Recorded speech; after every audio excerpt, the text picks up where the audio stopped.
بسم اللہ الرحمن الرحیم۔ السلام علیکم ورحمۃ اللہ وبرکاتہ۔ Welcome to my channel. آپ کے اپنے چینل پہ میں آپ کو خوش آمدید کہتی ہوں۔ آج ایک اور بہت ہی بیسٹ ویڈیو کے ساتھ آپ کی خدمت میں دوبارہ حاضر ہوئی ہوں۔ اس ویڈیو میں آپ کو بتانے جا رہی ہوں حضرت لقمان کے بیٹے کی شادی کا قصہ۔ حضرت لقمان کا بیٹا جب تجارت کے لیے جانے لگا تو وہ حضرت لقمان کی خدمت میں حاضر ہوا۔ تو حضرت لقمان اپنے بیٹے سے کہنے لگے کہ بیٹا جب تم جاؤ گے راستے میں ایک میدان پاؤ گے۔ اس میدان میں ایک چشمہ ہے جس کا پانی نہایت ٹھنڈا اور شیریں ہے۔ اس کے کنارے ایک درخت ہے جس کی چھاؤں گھنی ہے، لیکن خبردار آپ نے اس درخت کے سائے کے نیچے ہرگز نہیں بیٹھنا۔ اللہ تعالیٰ تمہیں ایسے معاملات سے محفوظ رکھے۔ اور وہاں آپ کو ایک بوڑھا شخص بھی ملے گا، وہ بوڑھا شخص جیسا تم کو کہے گا اس کی بات لازمی ماننا۔ دوسری بات یہ کہ جب تم آگے جاؤ گے تو فلاں گاؤں میں وہ جو لوگ ہوں گے میرے دوست ہیں، آپ کو اپنے گھر لے جائیں گے عزت کے ساتھ۔ اس گاؤں میں ایک عورت نہایت حسین و جمیل اور ایماندار ایمان والی ہے، بس تمہارا اس عورت سے نکاح کرنا چاہیں گے، لیکن اس عورت سے ہرگز نکاح نہ کرنا۔ بیٹا خدا تمہیں اپنی پناہ میں رکھے۔ تیسری بات یہ کہ ایک شخص فلاں نامی فلاں گاؤں میں رہتا ہے، ایک مدت ہو چکی ہے کہ وہ مجھ سے قرض لے کے گیا، لیکن آپ نے اس سے وہ قرض وصول کرنا ہے، اور خبردار کہ آپ نے رات وہاں نہیں ٹھہرنا۔ یہ میری 3 نصیحتیں یاد رکھنا۔ جاؤ، میں نے تمہیں اللہ کے حوالے کیا۔ تو اسی طرح حضرت لقمان کا بیٹا اپنے باپ کی بتائی ہوئی باتوں پہ عمل کرتے ہوئے سفر پر نکل چکا۔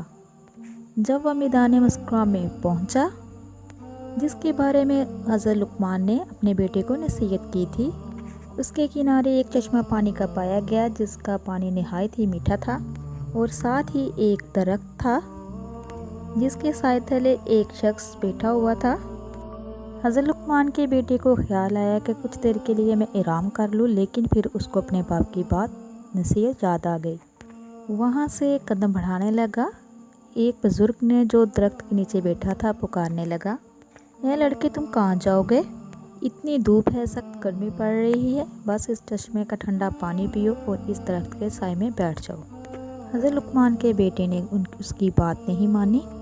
اس بزرگ نے پھر اللہ کی قسم دے کر اس کو بلایا، اور اس نے پھر اپنے باپ کی نصیحت کو یاد کرتے ہوئے سلام کر کے بیٹھ گیا، چشمے سے ٹھنڈا پانی پیا اور آرام کرنے کے لیے لیٹ گیا اور سو گیا۔ تب ایک درخت پہ سانپ اس لڑکے کو کاٹنے کے لیے اترا جس سے منع کیا تھا حضرت لقمان نے اپنے بیٹے کو کہ اس کے سائے کے نیچے نہیں بیٹھنا۔ لڑکا سو رہا تھا لیکن بزرگ جاگ رہے تھے۔ اس بزرگ نے سانپ کو مار کر اس کا سر کاٹ لیا۔ جب حضرت لقمان کے بیٹے اٹھے تو دیکھا سانپ مردہ پڑا ہوا ہے۔ بزرگ سے پوچھ کر تعجب ہوا، باپ کی پہلی نصیحت کا پتہ چل گیا۔ لڑکا وہاں سے اٹھا اور سفر کے لیے روانہ ہو گیا۔ اس بزرگ نے پوچھا کہ تم کہاں جا رہے ہو؟ تو حضرت لقمان کے بیٹے نے کہا کہ فلاں گاؤں میں جا رہا ہوں، ادھر میرے باپ کے دوست ہیں، میں ان کے پاس جا رہا ہوں۔ بزرگ نے کہا مجھے بھی ساتھ لے چلو، اور بیٹے نے کہا کہ چلیں۔ دونوں چل پڑے، اور جب اس گاؤں میں پہنچے تو اس کے لوگوں نے پوچھا کہ تم کون ہو اور تم کہاں سے آئے ہو؟ تب لڑکے نے کہا کہ میں حکیم لقمان کا بیٹا ہوں، یہاں تجارت کے غرض سے آیا ہوں۔ گاؤں کے لوگ انہیں گھر لے گئے، کھانا کھلاتے رہے، روزانہ مہمان نوازی کرتے رہے، اور کہنے لگے کہ لڑکے ہمارے گاؤں میں ایک لڑکی نہایت ہی خوبصورت اور ایماندار ہے، اس سے شادی کر لو۔ تب لڑکے نے کہا کہ میرے باپ نے اس سے منع کیا ہے۔ تو بزرگ جو تھا ساتھ تھا وہ کہنے لگا کہ جب یہاں کے سارے لوگ راضی ہے تو نکاح کر لو۔ سب لوگ اس لڑکی کی گواہی دیتے ہیں، یہ بھی کہتے ہیں حسین ہے، مالدار ہیں، تو شادی کرنے میں کوئی مذائقہ نہیں۔ حضرت لقمان کے بیٹے کو پھر وہ اپنے باپ کی نصیحت یاد آئی کہ جو بھی جو بزرگ کہے اس کی بات ماننی ہے۔ تو پھر حضرت لقمان کے بیٹے نے اس بزرگ کے کہنے پر اس عورت سے نکاح کر لیا۔ اتنے میں ایک لڑکا ان کے پاس آیا اور کہنے لگا کہ میں حضرت لقمان کی بہت عزت کرتا ہوں، اس لحاظ سے میں تمہارا بھی خیر خواہ ہوں، آپ نے یہ برا کیا، آپ نے اس عورت سے نکاح کیا، وہ اپنے 9 شوہروں کو اپنے خلوت سے مار چکی ہے، بس اب تم کو بھی مار ڈالے گی۔ اگر تم بھلا چاہتے ہو تو کسی ہیلے بہانے سے یہاں سے نکل جاؤ۔ تب لڑکا اس شخص کی باتیں سن کر ڈرا اور پچھتانے لگا۔ بزرگ نے پھر پوچھا کہ لڑکے کیوں پریشان ہیں؟ پھر لڑکے نے وجہ بتائی کہ جس سے میں نے نکاح کیا ہے اس نے پہلے بھی اپنے شوہروں کو پہلی رات مار دیا ہے، 9 شوہروں کو۔ میں ڈرتا ہوں شاید مجھے بھی نہ مار ڈالے، شاید اسی وجہ سے میرے باپ نے اس نکاح سے منع کیا تھا۔ تو اس بزرگ نے کہا کہ تم پریشان نہ ہو، میں تجھے ایک ایک حکمت بتلا دیتا ہوں۔ جب شب کو تمہاری بیوی تمہارے پاس آئے تو کسی بہانے سے اسے وہاں چھوڑ کر میرے پاس آ جانا، تب ہم اس کی تدبیر اور علاج کریں گے۔ جب اس کی بیوی اس کے پاس خلوت میں آئی تو وہ بہانے سے نکل گیا۔ لڑکے نے کہا تم میرا انتظار کرو، اس کے علاوہ بھی ایک کام ہے، میں تجھے آ کے بتلاتا ہوں۔ حضرت لقمان کا بیٹا وہاں سے نکلا اور اس بزرگ کے پاس پہنچا اور اس کو ایک انگاروں کا کہا ہوا تھا لے کے آنا ہے۔ جب لڑکا یہ آگ لے کے آیا تو بزرگ نے جو سام مارا تھا اس کا جو سر تھا اس آگ میں ڈال دیا۔ آتش دان کو لڑکے کے حوالے کیا اور کہا لے جاؤ اور اپنی بیوی کو کہو برہنہ ہو کر اس آتش دان کو سیکے، بعد میں اس کو دوبارہ میرے پاس لے آنا۔ جیسے اس بزرگ نے کہا اس لڑکے نے ویسے ہی کیا۔ اب اس بزرگ نے دیکھا کہ وہ 2 سانپ اس گیٹھی میں جل رہے تھے۔ پھر بزرگ نے کہا کہ جا کے اپنی بیوی سے ملو، جس کا ڈر تھا وہ اب اس آتش دان میں جل رہے ہیں۔ پہلے جو اتنے شوہر مارے گئے ہیں وہ اسی سبب سے مارے جاتے تھے۔ حضرت لقمان کا بیٹا تمام شب رات اپنے بیوی کے پاس رہا۔ جب فجر کے بعد باہر آیا تو لوگ بڑے تعجب ہوئے کہ یہ بچ گیا۔ اس کے بعد پھر حضرت لقمان کے بیٹے نے ارادہ کیا کہ اپنے باپ کے جو قرض دان ہے اس کے پاس جا کے قرض وصول کر سکوں۔ تب اس نے بزرگ سے کہا کہ فلاں گاؤں میں میرے باپ کا روپیہ کسی شخص کے پاس ہے، قرضہ لیا ہوا ہے، وہ وصول کرنا ہے۔ اس بزرگ نے کہا کہ میں بھی تمہارے ساتھ چلوں گا۔ دونوں وہاں سے روانہ ہو گئے۔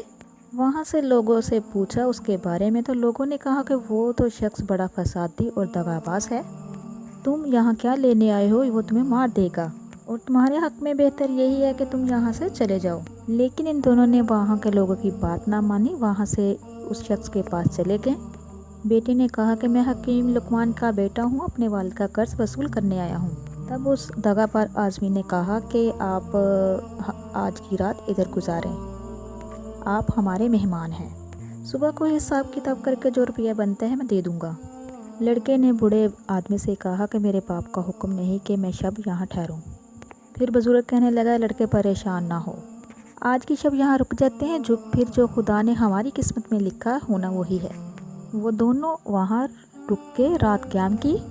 جب کھانے وغیرہ سے فارغ ہو چکے اس کو ایک مقام پہ ان دونوں کو لے گیا جو دریا کے کنارے پر بنایا گیا تھا۔